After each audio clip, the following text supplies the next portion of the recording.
Asian news के तमाम नाजरीन को मलिक खुर्शीद हसन का सलाम। इमाम मस्जिद बिजली चोर निकला। चक नंबर 45 KB का इमाम मस्जिद अल्लामा मुदस्सिर हज़ारवी चक नंबर 45 KB में इमाम मस्जिद के फ़राइज़ सरअंजाम दे रहे हैं। डायरेक्ट कुंडियाँ लगाकर बिजली चोरी कर रहे थे। मज़ीद तफसील जानते हैं अपने नुमाइंदा शमून नज़ीर से। जी शमून, तफसील से आगाह कीजिएगा।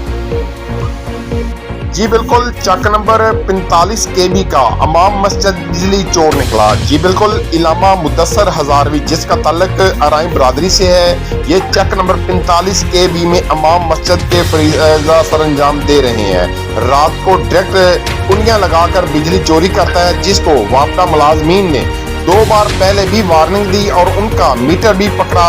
गांव वालों ने मिन्नत समाजित करके मीटर वापस करवाया, मगर अल्लामा मुदस्सिर हज़ारवी साहब फिर भी बाज ना आया। रात को फिर डायरेक्ट कुंडियां लगाकर बिजली चोरी करता रहा।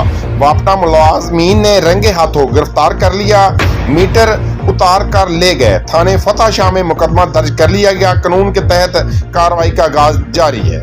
जी मज़ीद खबरों और अपडेट से बाखबर रहने के लिए देखते रहिए एशियन न्यूज़ HD।